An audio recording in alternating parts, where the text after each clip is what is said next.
지금 여론조사 결과 놓고 여러 가지로 지금 뒷말이 많습니다. 이거 진짜 민주당이 지금 안 좋아지는 거야? 라고 생각하는 분들이 계시는 것 같습니다. 민주당 지지율이 다 떨어지는 걸로 나왔잖아요.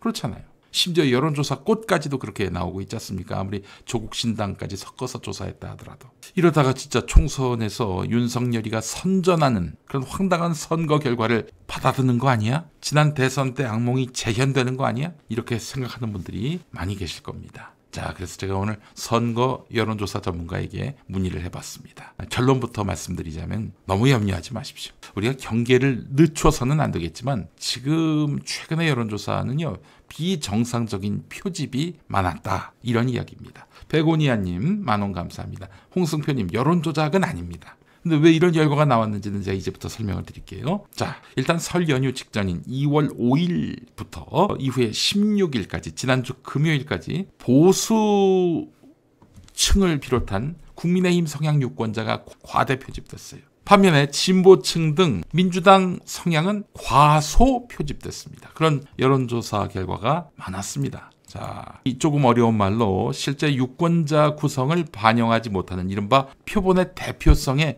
문제가 있었다는 거예요. 자, 한번 볼까요? 도표를 준비했는데요. 자, 2월 19일 발표된 여론조사 꽃 KATI, 그러니까 전화 면접원이 사람이 직접 인터뷰하면서 얻어내는 설문조사 결과를 보면은 민주당 43, 국민의힘 35, 개혁신당 3, 정의당 1 이렇게 나왔지요. 근데 사실은 여론조사 꽃의 조사 결과를 보면은 항상 민주당이 거의 50% 넘거나 육박한단 말이죠. 국민의힘과는 한 20%포인트 격차를 냈었단 말이죠. 근데 어이구야, 10%포인트 이내로 지금 좁혀졌어요. 보니까 보수가 지난번 조사보다 4% 더 많이 응답을 한 걸로 나왔습니다. 2월 16일 한국갤럽 전화면접 조사를 보니까 국민의힘이 37, 민주당이 31 이렇게 나왔습니다. 보수는 4%포인트 더 이렇게 늘어났고요. 2월 19일 여론조사 꽃의 ARS 조사를 보게 되면은 국민의힘이 26, 민주당이 50 이렇게 나왔는데 이거는 진보가 좀 더 많이 표집이 된 걸로 나왔습니다. 좀 돌출됐죠. 여론조사 꽃이 그래서 진보가 좀 더 많이 표집이 됩니다. 이게 좋은 거냐? 저는 그리 좋다고 보진 않습니다. 여론조사 꽃이 또 김어준이 조사하는 거라는 또 이미지가 있지 않습니까? 그렇기 때문에 보수층에서 조사에 잘 응하지 않고 진보층에서 더 열심히 조사에 응하는 일종의 바이어스가 끼었다라고 하잖아요. 업계 용어로. 이게 좋은 게 아닙니다. 사실은 그냥 여론조사 기관이 누구 편인지 모르는 게 제일 좋아요. 자, 리얼미터 보겠습니다. 와, 2월 19일 조사. 이거 저 보수가 7.8%포인트 더 응답을 했고, 그랬는데 민주당 40, 국민의힘 41 이렇게 나왔어요. 자, 그리고 논란이 된 CBS와 한국사회여론연구소 조사를 보니까 보수가 7.8이나 더 응답을 한 것으로 이렇게 나왔습니다. 국민의힘이 44, 민주당이 37 이렇게 나왔네요.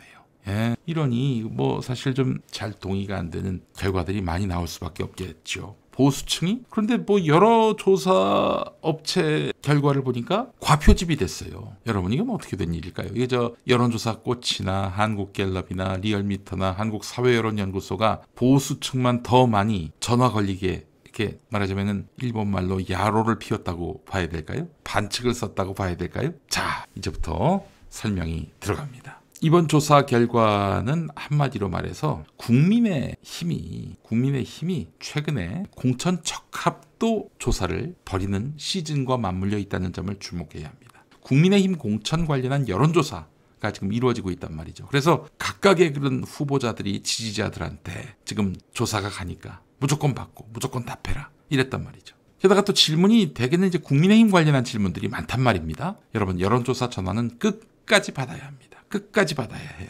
10개 질문에 답변하다가 10개 질문 중에 9개 답변했다가 1개 남겨놓고 끊으면은 말짱 도루묵이 되는 거예요. 그는 조사를 응하지 않은 것이 됩니다. 근데 계속 질문은 이제 국힘 공천과 관련한 질문이 계속 이어진단 말이죠. 그 마지막까지 답할 사람은 결국 국힘 지지자들일 가능성이 대단히 높습니다. 자, 계속 국힘 관련한 질문이 이어지면 어떻게 되겠습니까? 마지막까지 답할 사람은 국힘 지지자일 가능성이 높기 때문에 국힘 지지자가 많은 여론조사는 당연히 국힘의 지지율이 올라갈 수밖에 없는 것이죠. 그럼 그런 선례가 과거에 있었느냐? 있었습니다. 작년 3월 초에 끝난 국민의힘 전당대회 때도 유사한 상황이 발생한 바 있습니다. 국민의힘 전당대회 여론조사가 돌아가던 작년 2월 셋째 주 리얼미터 주간조사에서 보수층이 진보층보다 무려 11%포인트 더 잡혔습니다. 보수가 과대표집이 된 것이죠. 2월 넷째 주에도 보수층이 무려 9.4%포인트 더 잡힌 적이 있었습니다.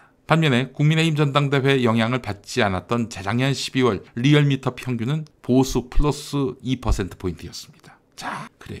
비정상적인 보수 또 국민의힘 지지층의 과대표집은요, 국민의힘 공천 효과가 가장 큰 원인으로 보입니다. 물론 그것만은 아니겠죠. 실제로 민주당의 지지율이 빠질 만한 그런 요인도 없진 않았습니다.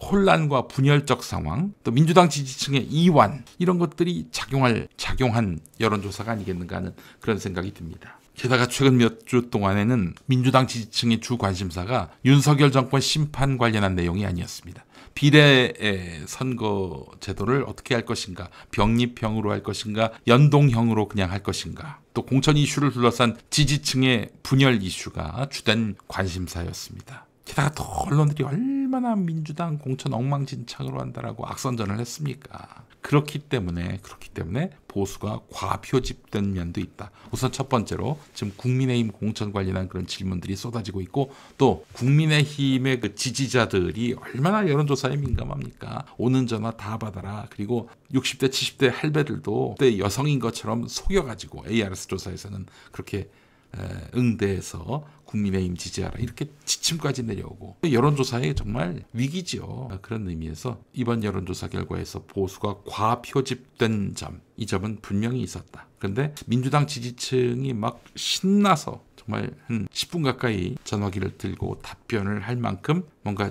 재미있고 또 뜨거운 이슈가 없었다. 이 점도 분명히 고려해 볼 필요가 있습니다. 이런 건 누가 만드느냐? 언론에서 만들어주지 않습니다. 민주당이 만들어야 되는 거예요.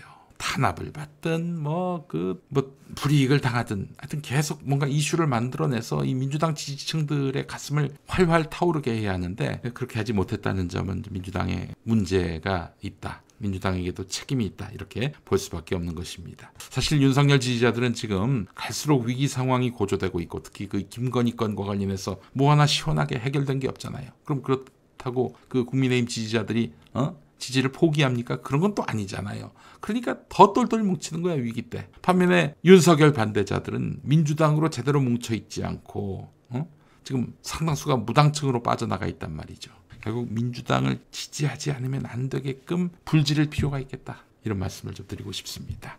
민주당 지금 상황 보세요. 현역 의원들 상당수를 지금 교체하려고 하지 않습니까? 오늘 또 채널A 보도를 보니까 추미애 전 장관을 이수진이 있는 동작을로 보내고, 전현희 전 위원장 지금 종로에서 뛰고 있는데 진선미 의원의 강동갑으로 보낸다. 또 이현주 전 의원은 서울 용산으로 보낸다. 이런 이야기가 오늘 채널A를 통해서 보도가 됐습니다. 뭔가 당에서 지금 대대적인 물갈이를 하려고 애를 쓰고 있는 것이고요. 오늘 아침에 또 보도를 보니까 이인영 서울 구로에서 뺀다. 홍영표 인천 부평에서 뺀다. 이런 얘기까지 오늘 동아일보에 실렸습니다. 동아일보 채널A는 어디서 그렇게 정보를 많이 얻어내는지 알 수는 없지만, 하여튼 그 보도가 사실이라면은 정말 민주당이 대폭적으로 선수가 교체되는 그런 지금 그림을 그리고 있다라고 봐야 될 것 같습니다. 히히히스토리님 2만 원 유익한 정보인데라고 하셨습니다. 유익한 정보라니까. 어디 가서 이런 얘기를 들어요, 여러분? 농담입니다. 이인영 씨도 충주 가야지. 충주 가야지. 언제까지 구로에서 그 꿀을 빠시려고 그래? 언제까지 인천 부평에서 꿀 빨려고 그래요? 정치 입문하기 어려운 신인들한테다 넘겨주고 본인들은 좀 어떤 지위와 명망에 걸맞게 좀 험지로 가셔야지. 국민의힘은 말 잘 듣는데 이쪽은 왜 이렇게 그냥 여론조사 전화만 돌려도 반발하고 말이야. 들은 좀 애당심을 갖고 선당후사하는 마음으로 이제 좀 스스로 정리하는 그런 길을 모색해 보시면 어떨까 하는 생각을 해보게 됩니다.